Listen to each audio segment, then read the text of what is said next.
Assalamualaikum warahmatullahi wabarakatuh. Bismillahirrahmanirrahim. Alhamdulillahirabbil alamin. Wassalatu wassalamu ala asyrofil anbiya'i wal mursalin wa ala alihi wa sahbihi ajma'in. Amma ba'du. Hadirin kiram wal alim wal ulama yang saya taati, kepada takmir kajian dan materi yang hormati, kepada bapak-bapak, ibu-ibu jamaah salat isya dan salat tarawih yang saya berbahagia. Alhamdulillah, pada malam hari ini kita masih diberikan oleh Allah kesempatan yaitu menjalankan ibadah salat isya dan teruskan salat tarawih. Ini bukti bahwasannya kita termasuk golongan orang-orang yang beriman, golongan orang-orang yang bertakwa kepada Allah Subhanahu wa taala. Karena apa? Karena tujuan daripada puasa adalah membentuk menjadi orang yang bertakwa kepada Allah Subhanahu wa taala. Di malam hari ini saya memberikan tema, ada 4 faktor yang menjadikan hati manusia ini menjadi gelap. Diceritakan dari Imam dari kitab As-Sahihul Kitab, dia mengatakan arba'atun mazlumun fi qalbi. Ada 4 golongan, ada 4 orang yang menyebabkan hatinya itu menjadi gelap, hatinya menjadi petang. Ini kenapa? Yang pertama yaitu terlalu banyak makan. Kalau kita terlalu banyak makan, biasanya kalau kita puasa menghadapi buka, berbagai macam makanan yang enak-enak, inginnya untuk dimakan semua, semuanya ingin dihabiskan semua. Tapi kenyataannya biasanya banyak yang kita makan, hanya 1 piring, paling banyak. Tapi kalau kita makannya terlalu banyak, kalau orang Jawa katanya kebakar, sampai sakit perutnya, ini yang pertama jadi haram. Yang kedua menjadi hati itu petang. Karena apa? Akan menimbulkan nafsu syahwat yang besar. Karena nafsu itu tidak bisa dikendalikan dengan hanya bisa dikendalikan dengan berpuasa. Kalau hati kita makannya banyak, kita makan banyak, maka nafsu kita akan semakin besar. Inginnya makan terus, ingin tambah terus. Tinggal sedikit ikannya, makan nggak tambah lagi. Ini akhirnya menjadi gelap hati kita.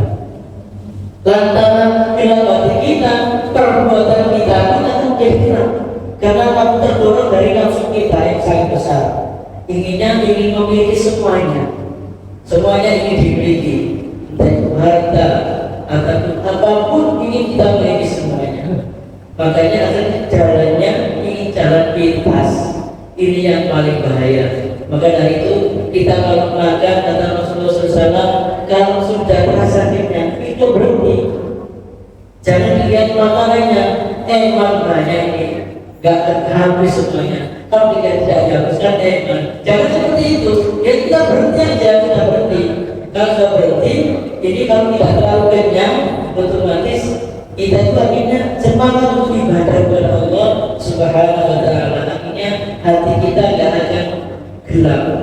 Hadirin yang dimuliakan oleh Allah Subhanahu wa taala, yang nomor 2 yang menyebabkan hati kita gelap adalah kita kalau berteman dengan orang yang zalim. Kenapa? Karena orang zalim yang kita temani ini otomatis ngajarnya kepada maksiat, ngajarnya kepada keburukan, gak mungkin akan mengajar kepada kebaikan. Contohnya pada malam hari ini, melihat TV baik, gak usah terawih, melihat HP, gak usah terawih, otomatis diajak kumpul-kumpul dengan teman, temannya banyak memabuknya, otomatis ikut mabuk.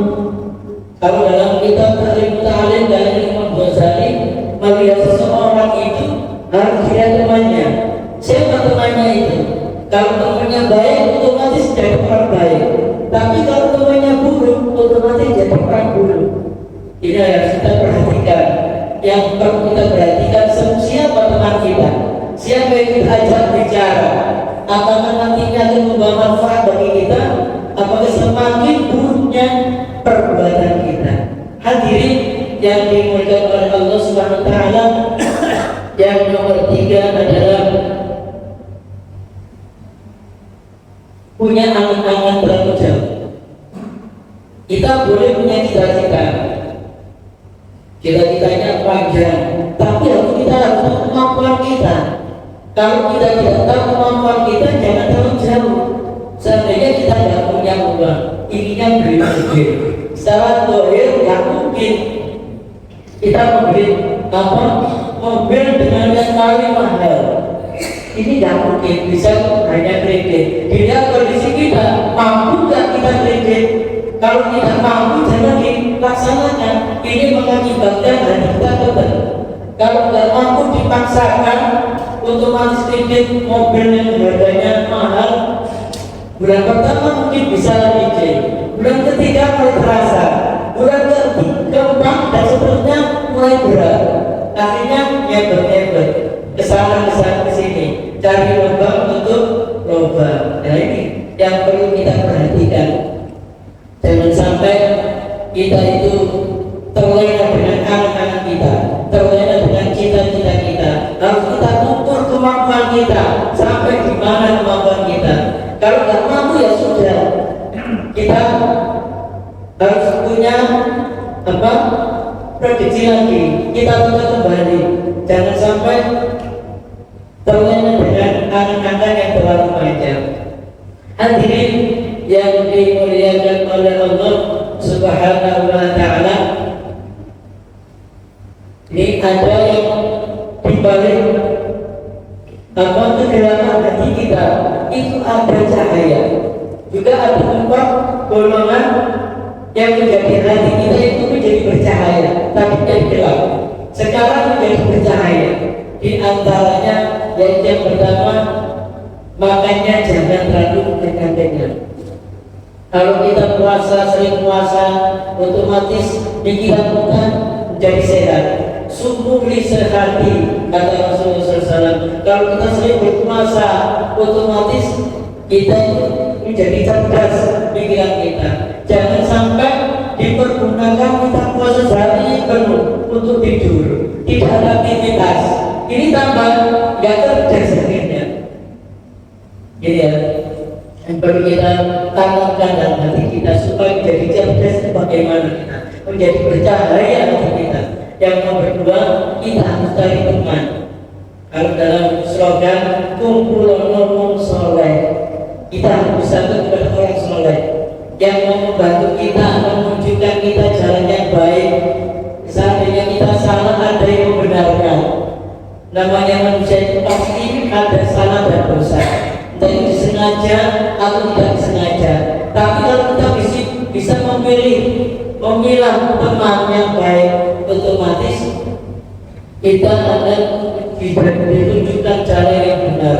Kita ditunjukkan ke dalam jalan yang diridhai oleh Allah Subhanahu wa taala.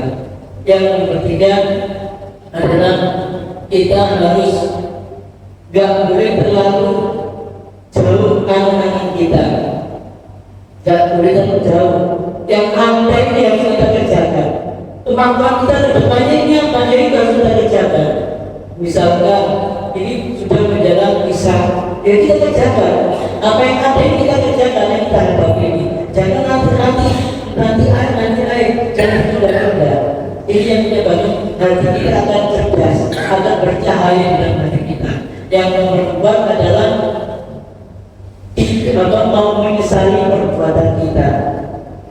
Namanya manusia itu kalau ingin kita diangkat derajat kita oleh Allah SWT jadi cahaya yang bercahaya, kita harus punya penyesalan. Betul dalam jawab, iya, kenapa saya berbuat seperti ini?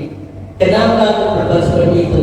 Jadi orang yang tidak mau menyesali perbuatannya, berbuat dosa malah semakin bangga. Ini malah menjadikan hatinya gelap. Misalkan seseorang berbuat dosa, tapi dia bangga, itu loh saya yang mencuri seandainya. Ini perbuatan saya, pada diceritakan. diceritakan perbuatan jeleknya kepada temannya dan saudaranya. Ini menunjukkan hatinya itu sangat gelap. Tapi kalau kita ingin hati kita semakin bercahaya, bertobat kepada Allah SWT, maka kita sesali dengan meneteskan air mata mumpung di bulan Ramadan. Pada kita amal perbuatan kita yang dulunya merasa kita berdosa, merasa kita bersalah pada Allah, kita akan mohon ampun di dalam bulan Ramadan ini. Apalagi di akhir bulan Ramadan ada ikun minatar, dibebaskan dari api neraka bagi orang-orang yang mau bertobat kepada Allah Subhanahu wa taala. Hadirin yang dimuliakan oleh Allah Subhanahu wa taala, mudah-mudahan dengan sedikit pencerahan ini kita semua dijadikan hamba yang beriman kepada Allah dan bertakwa kepada Allah Subhanahu wa taala. Ini siratal mustaqim. Assalamualaikum warahmatullahi wabarakatuh.